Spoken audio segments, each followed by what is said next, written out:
Welcome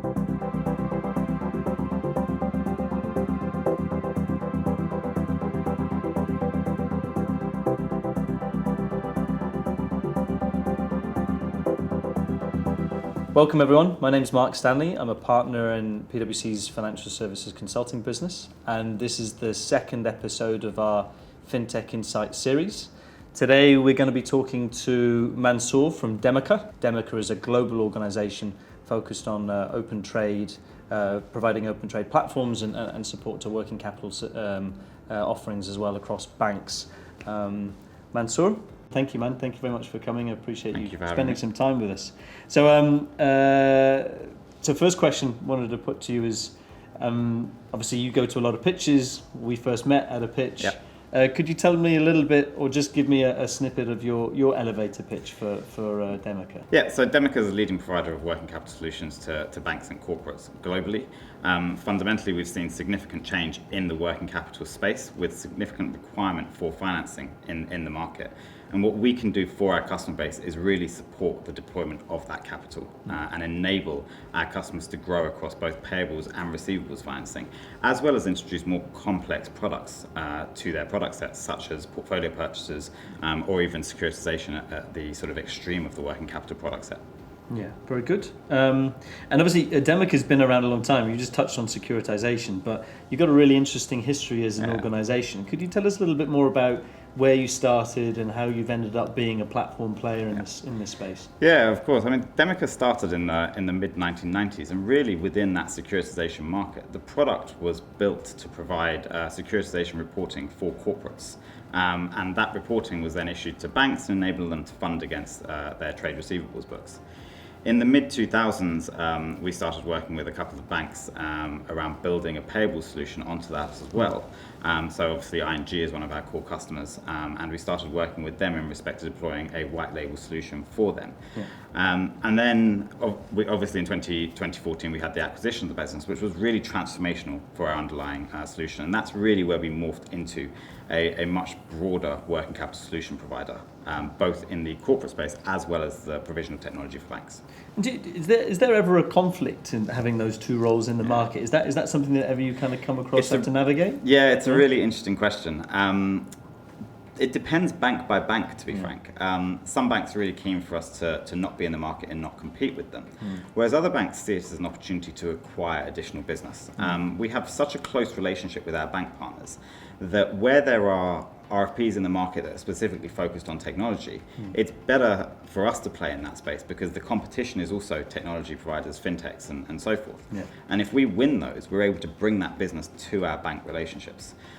So it's an interesting one. I think that there is more acceptance for that competition these days because fundamentally we are working hand in hand. We're not being a liquidity provider ourselves. And I think across the board we're seeing that in all our clients, right? Traditionally, no, it's my market, you shouldn't be here. But I think increasingly they recognize that if they don't start collaborating with people, eventually somebody's going to come and it starts to take market share regardless, right? So you may as well get ahead of it. Exactly. And from our perspective, the majority of our revenue is derived from our bank partners. We have bank partners that introduce corporates to us to process on our Demica branded platform as well. Yeah. So it's an interesting dynamic whereby the majority of the revenue is derived from those bank partners. However, we do play in the corporate space where there is the opportunity to support our banks.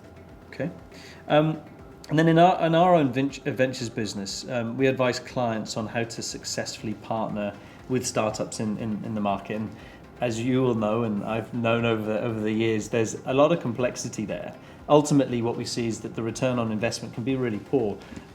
This whole idea of innovation theatre becomes really prominent, and the actual outcome or return on investment is never really what maybe clients are expecting. Yeah. So you do this all the time. You are a fintech. You work with large banks. You have to navigate the complexity and the kind of the carbonization of these organizations, the calcification of these organizations. So what maybe would you advise clients to do if they are going to go and start engaging with a particular fintech? What are some of the things that you advise them they have to get right? So in terms of getting right, I think the key really is what is the underlying solution you want to offer to your client base and what does your client in that market require?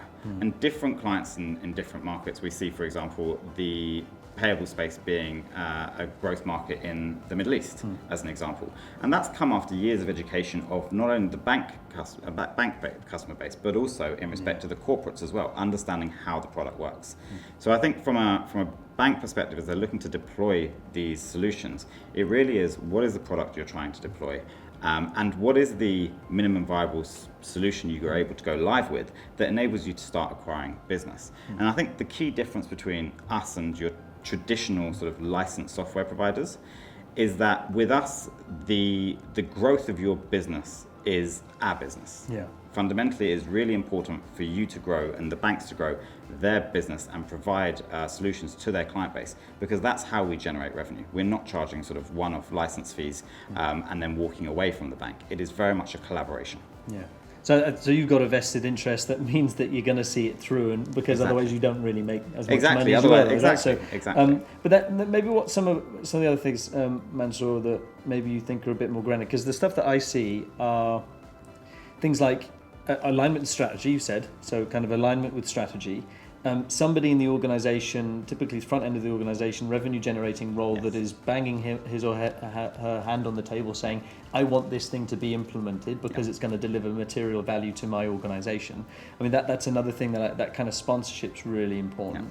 And then obviously you have the complexity of the technology environment, and you're bringing in a SaaS-based proposition, and then the kind of the cloud complexity too, that not many of our clients in this market have perhaps had experience in. So, I mean, of those, are any of those kind of top of the list, or those are things that also you kind of support and help them navigate? No, I think from a sales perspective, it's, again, the great thing is there is significant interest in the underlying product. So the sales teams here have a vested interest in the delivery of the product, and we work heavily with sales teams, provision of sort of pitch material, co-origination, and all sorts of these items to support that sales process.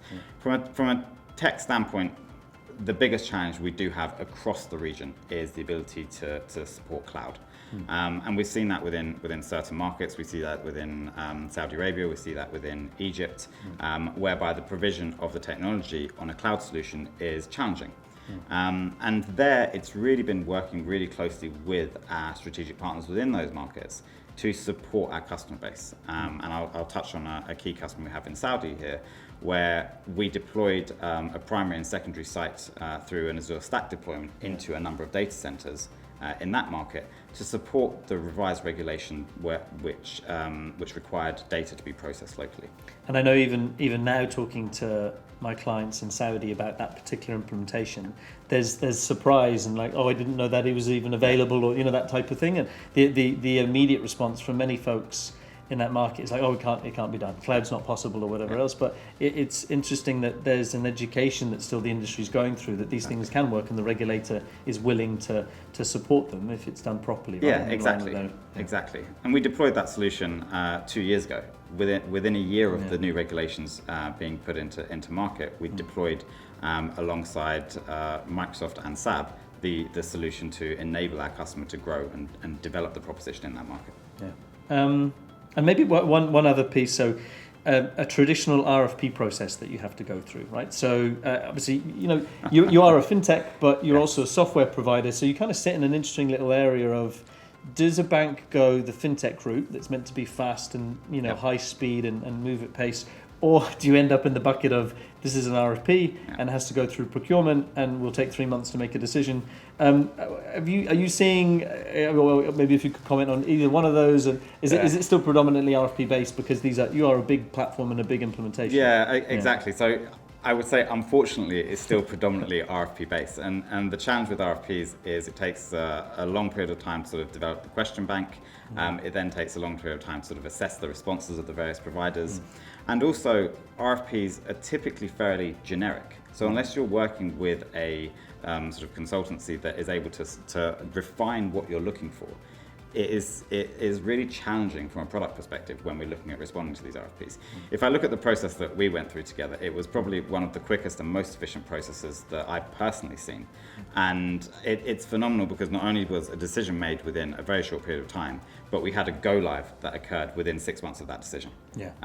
And the value that they derive from that is significantly more than being sat in a process that may take a year to effectively make a decision. Yeah. And by that point, you're already late to market. Yeah, and it's not even always the best decision. I mean, I think in my experience of RFPs and having supported them is that disconnect between the end vendor and the RFP exercise of documentation and then review of responsiveness and, being able to very quickly identify 2-3 people that you think potentially are the right fit, and then executing a POC quickly to then really get to grips with the platform and the out-of-the-box functionality and its alignment with kind of the existing infrastructure of an organization and the business objectives is so much more efficient than let's please review this and send me back this Excel of 500 lines I agree, right? That exercise we ran, I think, was an amazing outcome for that particular client and demonstrates how you can do things differently if you're willing to kind of just be open to a different way of approaching it. Yeah, and we are seeing change in that market, which is fantastic.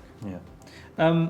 The other bit I wanted to ask you about is, so you kind of touched on localization and the what you guys have done in Saudi Arabia to kind of link with the local data privacy, but you guys continue to innovate. I've seen new big major product releases and enhancements. How do you engage as a B2B provider of software, but also your platform is used by B2B2C, or actually B2B2B. Yeah. And so how do you engage with your customers, and then how do you go through an exercise of prioritization and roadmap definition when admittedly different customers will have different priorities, and how do you go through that? Could you? Prioritization is definitely challenging, and I think for any fintech in the market, prioritization of what to develop next is really challenging. But as you say, fundamentally that is derived from our customer base. So if you think about the customer base we have today, it includes extensive names in the region, so as we've said, SAB and CBD, as well as globally, HSBC, Standard Chartered, and many others. So we do have pulls in different directions from our various customer bases, which obviously, as you would expect, would impact resourcing. Fundamentally, I think it all comes down to it is in our own interest to deliver the solutions that meet our client requirements, because fundamentally them building their book is where we then generate revenue as well. So that tie-in in strategic value means that actually we do look at when there is a request to develop a solution, we then have discussions with all our bank partners about the wider benefit across the board to the deployment of that solution. And then we take that away and build it. And a really good example of that is our payment extension product. The ability to change a maturing invoice into a loan, and giving buyers and sellers the ability to take longer to repay that, effectively operating an import loan on platform. We've seen value derived from that across the Middle East, across South America, and in the US. So you can see that product is consistently required, and that's why we invest behind these products. Very good. And then another bit of feedback that I've got from your partners is when they picked your platform and deployed it, is you have an incredible focus as well on helping them activate and onboard their clients and educate their clients and the market more broadly. It's in the Middle East, you don't have a huge number of implementations, and it's still a relatively nascent part of the trade space. So could you tell us a little bit more about what you do in that area and how you really help clients activate? And you made the point around if we don't succeed, or if we don't collectively succeed, you don't make as much money. But just maybe through how do you actually do that, and how do you support them? So we've been operating in this market since 2016. So quite early on from a payables and receivables financing space, there was only one bank that I think was in the market that was offering payables financing. So actually the first step for us was going around and educating the corporates as well as the banks in respect to what product sets are in existence. That was the key thing. The second was really around the user interface. We need to provide a user interface where the clients and the end customers are able to log on and access their data around their receivables and payables, and then request to finance and fund those payables. It needs to be streamlined and it needs to be easy. So the first phase of that was really sort of educating the market. The second phase was deploying a solution that enabled clients to swiftly onboard and swiftly utilize a solution. And then it really was just working with the bank partners around how we not only support their clients and how we can support their implementations, and that's client implementations for them, but also how we can support their origination channels. So if they want us to join calls or if they want us to attend meetings with them, how we can support their own sales process to grow their books. Yeah, okay. And the other bit of feedback I get, and you touched on this, is just that the quality of the user experience, the usability, the simplicity through which individuals that haven't even had that much training can then navigate the platform as employees of the bank, and even employees of the clients that the bank is servicing. But tell me a little bit about how you've achieved that. And this is something we advise our clients on very regularly, bringing the customer into the design process, understanding the difference between a customer and an internal employee or user, and providing a really good experience for both of those. But could you tell us a little bit more about how you as an organisation have really done well in that space? Yeah, I think the way we've delivered that is really twofold. It's one, our experience in the corporate market and working with corporates has really enabled us to get that end customer requirements, the feeling of what the end customer needs and what they need from the dashboards and screens. And this is not only across our receivables and payables solution, it's also across our securitization solution. Historically, that work has been done in Excel, where you're looking at thousands of lines of data, rather than graphs and graphics that really enable you to understand what your portfolio looks like. So really, that nature of working with the corporates, as well as then working with the banks to provide them a solution that they can offer to their client base, and what their users fundamentally need to use the platform for, such as visibility on triggers and defaults and other items. All that has gone into that design process. And we regularly speak to our customer base around what would be beneficial for us to include and what would be beneficial for us to exclude. And those sorts of discussions are continuous, and our product team are really sort of engaging with our customer base. And Mansoor, your product team then you deploy Scrum teams, so you have guys that are kind of facing off against the customer, you've got your UX, your UI, you've got your dev teams. Is that how you are structured as a product team, and how you evolve and take new releases to market? Yeah, our product team in their core really have two priorities. One is to understand the client need and prioritize what we develop as a business. And the second is really to work with development teams and design the actual solution. And that may be with the customer or it may be internally. Those two aspects of their role enable them to get the visibility of the market and what the market demands, as well as how long it will take us from a technology standpoint to build out these solutions. And also where there is a unified sort of requirement across all our bank network. A lot of the development that we're doing, specifically at this time in respect to receivables, is a requirement for a multitude of our bank partners. Yeah. So actually, by focusing on and understanding each of their requirements, we're able to have a single development pipeline where we're able to deploy pieces of sort of the puzzle for them to enable them to go out and bring in more clients. And another area that I'm fascinated with the complexity in is the kind of digital banking in corporate and wholesale. So in retail, it's relatively simple that you have one user. Obviously, you'll have different segments and slightly different expectations. But in a corporate, you have the CEO, the CFO, the head of treasury, right the way down to your finance teams that are then executing trades, and people that are managing reconciliation.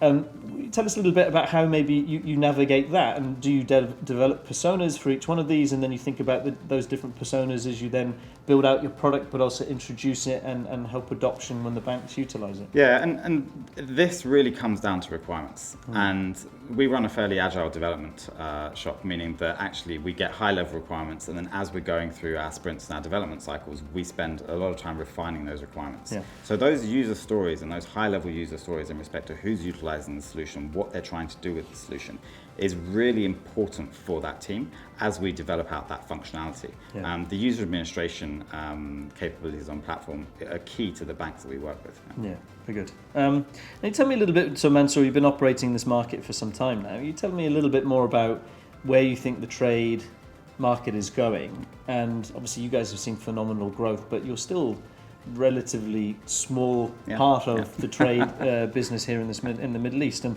a lot of focus on digitization of documentary trade. Yes. But you guys have a digital platform in a space that is still not really grown through. But Could you tell me a little bit more about what you think is going to happen in this market over the next kind of 3 to 5 years? Yeah, I think the open account trade finance space has been hit by a couple of challenges over the last few years. So over the last sort of 3 to 4 years, we've seen a number of defaults that have existed in the market due to fraudulent behaviour by some of the corporate players. Now, that isn't reflective of the wider market, and I think that the impact of that on the market was to really slow growth and sort of slightly delay the rollout of open account trade finance, payables financing, for example, within the region. But what we're seeing is now the importance is on that underlying data, being able to get the underlying data, review that data, understand data anomalies, understand how corporates are, for example, booking assets within their systems, in their ERP systems, and then being able to pull the assets from their ERP systems so that you have clean data and uninterrupted data feeds. That's starting to become really important within the region, and I think that will then continue to drive the growth. So I think we're going to see significant growth across both payables and receivables financing. It has been impacted over the last couple of years, but the way in which, for example, the government COVID schemes and COVID relief schemes have worked has supported, I would say, the economy as a whole, which will lead to significantly more financing requirements. And then I thought, Mansour, just to kind of change tact a little, and I wanted to ask you a little bit about your growth and your journey with Demica. And a little reflection, I remember when we met a couple of years back, we were conducting these rapid pitches with fintechs coming in and talking about their offering and how they felt they could help this particular client succeed in the market. And every other fintech had, the tech geek, they had the founder, and they had somebody that was kind of sales or markets kind of focused. And you came in and on your own, like a single man army, but you blew the client away in terms of, and on the client side we had the CIO, the CEO, the head of corporate.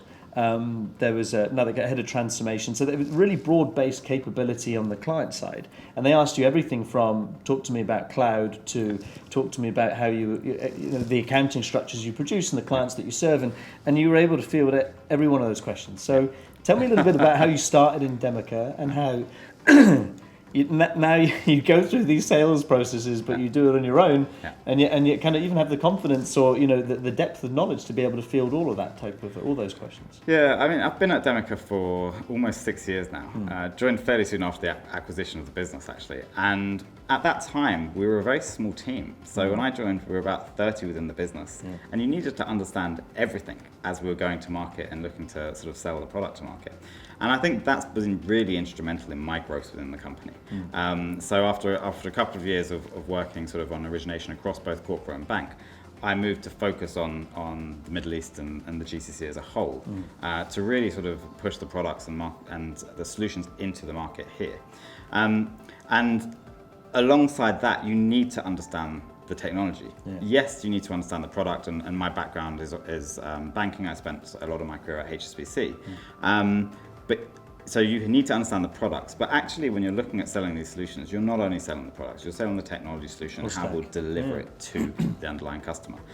So really it's years of training, years of repeating myself, extensive conversations with our CTO, extensive conversations with other members of the business, to really garner this information to then be able to work with clients in really looking at how we can deploy a solution that works for them. Yeah, and it feels like, and I'll go into a question in a minute around kind of culture, but it feels like you have an organization where you can go and ask questions and be like, look, I need to understand this fully.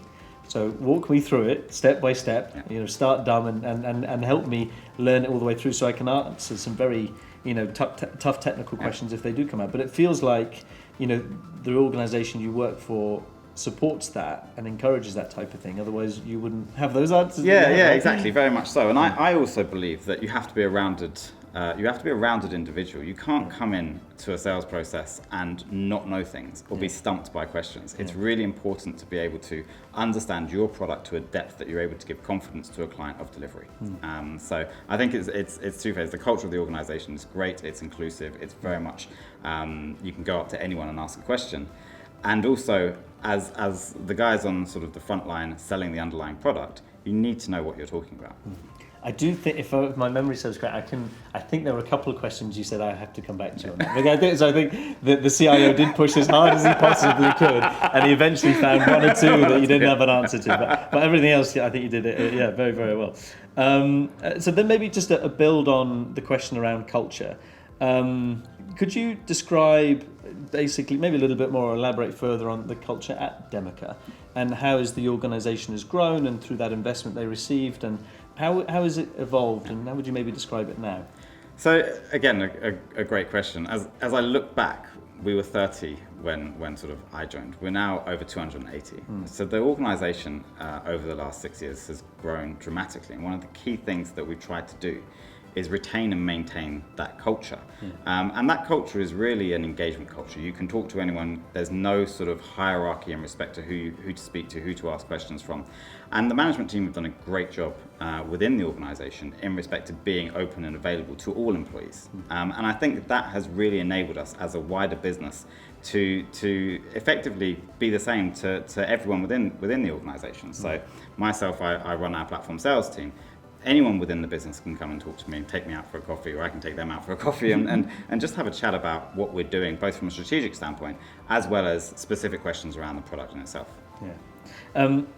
And then you just picked up on an interesting point. We had a discussion with a client not long ago, which is kind of an emerging fintech here in market. And one of the biggest things that this particular CEO was struggling with was this idea that I started with a team of 50, I know all of them, Yeah. I'm scaling to 200. Yeah. How do I ensure that consistent culture remains?